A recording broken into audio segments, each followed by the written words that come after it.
could see the sky when Lord Krishna was narrating Gita to Arjun, and then on the 11th day after Bhishma's fall, Sanjay repeated everything to Dhritarashtra. That is the actually Marchish month on that. And then after 36 years, we all believe that Gandhari's curse came out true, and there was a solar eclipse seen from Dwarka, and Dwarka submerged. Krishna left the world of humans. Yadu were all destroyed. And that eclipse you could see.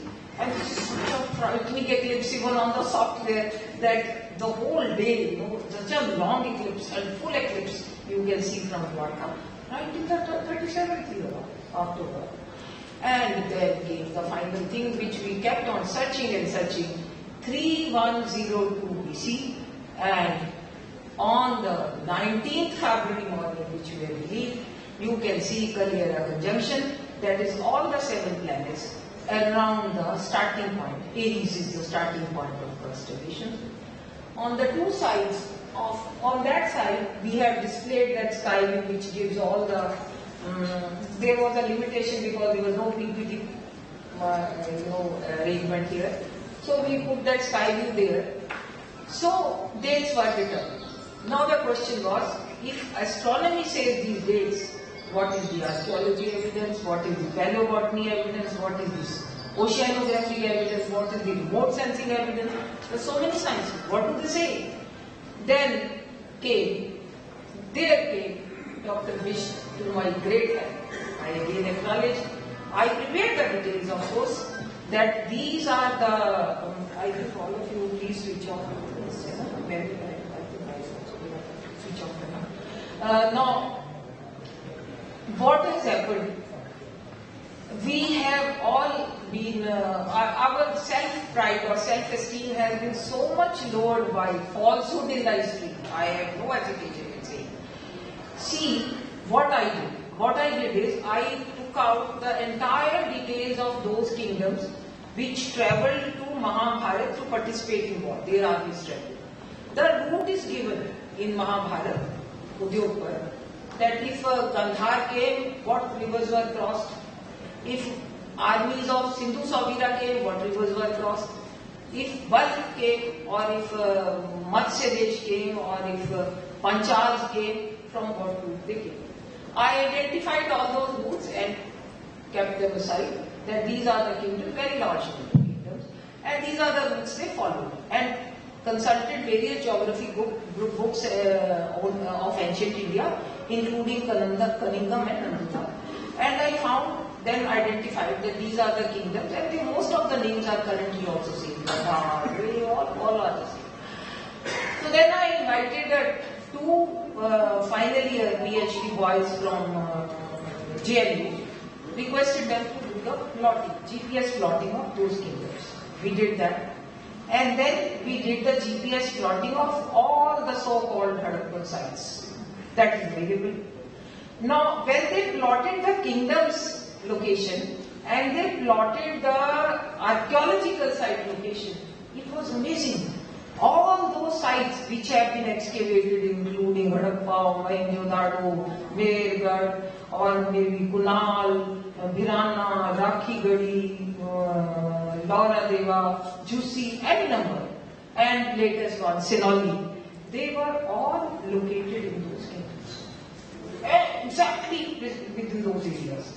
And then we did the GPS plotting of that map. Of course, after showing and getting the whole content approved from Mr. Vish, because I said I can't rely only on my judgment of this. This is the map. And these are the kingdoms below. And we have given the kingdom and in the bracket the archaeological sites. This map is included in the book. I will say, like Kuru. Kuru kingdom had Rakhigadi, Kunal, Bangwali, Sanoli.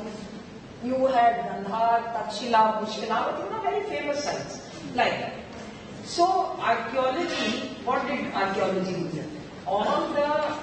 Most of the early and mature Harappan sites which we read in history, they are actually Mahabharat sites. And they are located in Mahabharat kingdoms. our misfortune is that nobody thought of ever reading the Vedas, Ramayana or Mahabharat thorough. I have even known very great scholars saying Mahabharat happened probably before Ramayana. Such amazing claims have also come. Mahabharat gives you 13 Padmas, 200 verses referring to every event of Ramayana. Even then we can write books on it. That is a freedom in India. You do anything you want. Now, thereafter, once the archaeological, then we decided that since the war date is coming in 3139, from 3500 BC to 2600 BC, whatever is the carbon dating, only those sites will be included in our book. And we call them Mahabharat sites. And we give important sites therein. And with, now the book includes more than 50 images also of artifacts and samples excavated, which have been dated in this period, 3500. So we say it authentically that these are Mahabharat sites and these are the Mahabharat artifacts and particles or samples. Next question was, Mahabharat has a lot of references to plants. So I contacted one of my colleagues, Premendra Priyadarshi, who is a doctor, genetist, and had written a book, In Search of Dates of Veda, based on Paleobotany, ancient plants dating, carbon dating. With his consultation, we dated the Mahabharat plants and we found that in fact many plants were like that, which prior to 3300 BC were not existing in India. Their first dates are in 3300 BC. There are many plants like that.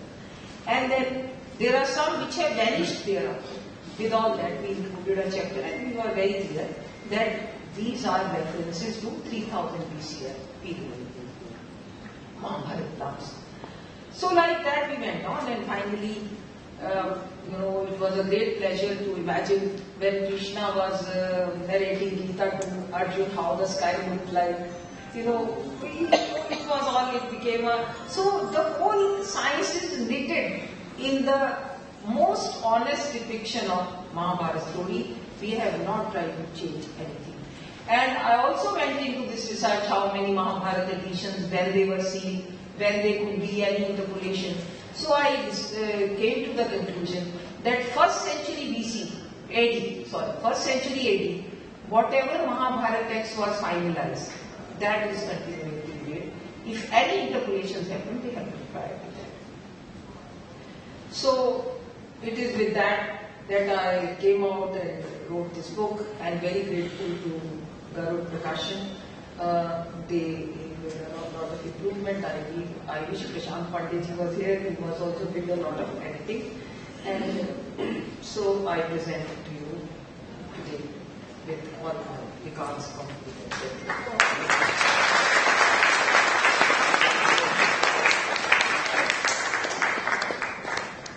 क्या बात है, बहुत अद्भुत। Madam ने जिस तरह से मुंह जबानी सुनाया है, तो किस पे इनको रटा हुआ है सब, सारी डेट सब कुछ, कमाल की बात है मैडम। मैंने आपको ऑफिस में भी काम करते हुए देखा है इनकम टैक्स की फाइलों में, और अब आपका ये लुक, मुंह जबानी आप इतना कुछ कह रहे हैं, डेट्स के बारे में सब चीज की माइन्यूट आपने बारीकी से हर चीज का जो विश्लेषण किया है, लगता है घंटों सुनते चले जाओ और हमारी आंखों के सामने सब कुछ हो रहा है। सबसे बड़ी बात अगर मैं 2 शब्दों में कहूँ, आपने मिथोलॉजी कैरेक्टर्स को जीवंत कर दिया, और हम भाग्यशाली हैं कि उस जमीन पे, उस धरती पे सांस ले रहे हैं जहाँ कभी श्री राम ने, कृष्ण ने, सबने सांसें ली थी।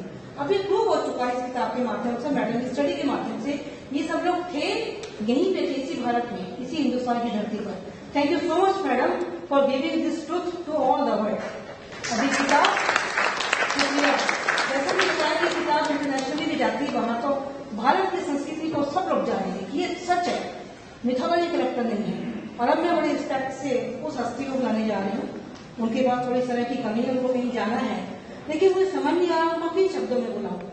इतनी विराट हस्ती मैंने कहीं पढ़ा था, और मैं कहना चाहती हूँ कि मुझको मालूम नहीं हुस्न की तारीफ मगर कि मुझको मालूम नहीं हुस्न की तारीफ, मगर मेरी नजर में हंसी वो है जो आप जैसा है।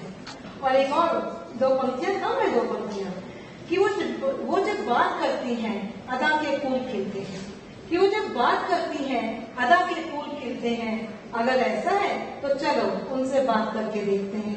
मैं बहुत ही सम्मान के साथ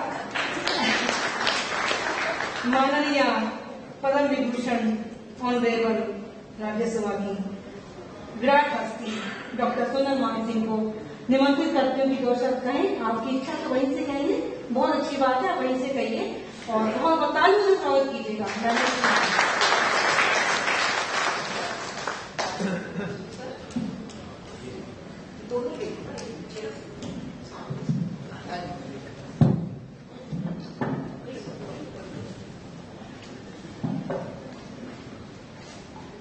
यहाँ बैठे सब विद्वानों को प्रणाम करती हूँ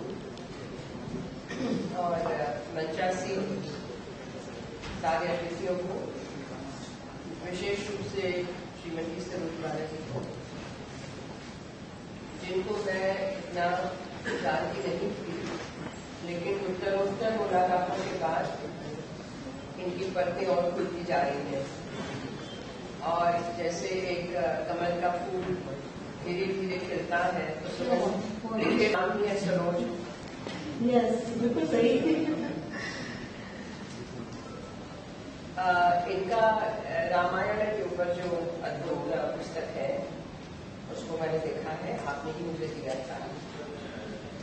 महाभारत की आज बात चल रही है, वैसे देश में भी महाभारत चल ही रहा है, विश्व में भी चल रहा है, लेकिन कुछ बातें मुझे छोटी सी बातें फिर मैं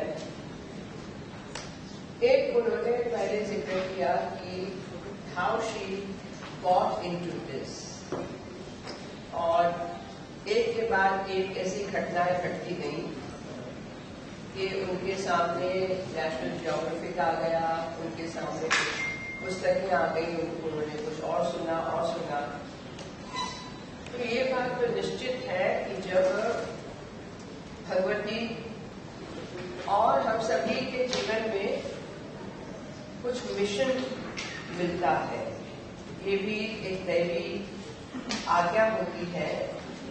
जो लोग इसको समझ पाते हैं वो भाग्यशाली हैं। बहुतों को आखिरी दम तक समझ में ही नहीं आता कि मैं क्या करूं, ये करूं, वो करूं, वो करूं, वो करूं, उसमें जीवन पूरा निपट जाता है। तो सरोज बाला जी उन भाग्यशाली व्यक्तियों में से हैं जिनको प्रेरणा दी गई और उन्होंने उन दैवी संकेतों को समझा, उठा लिया और उस पर आगे काम करना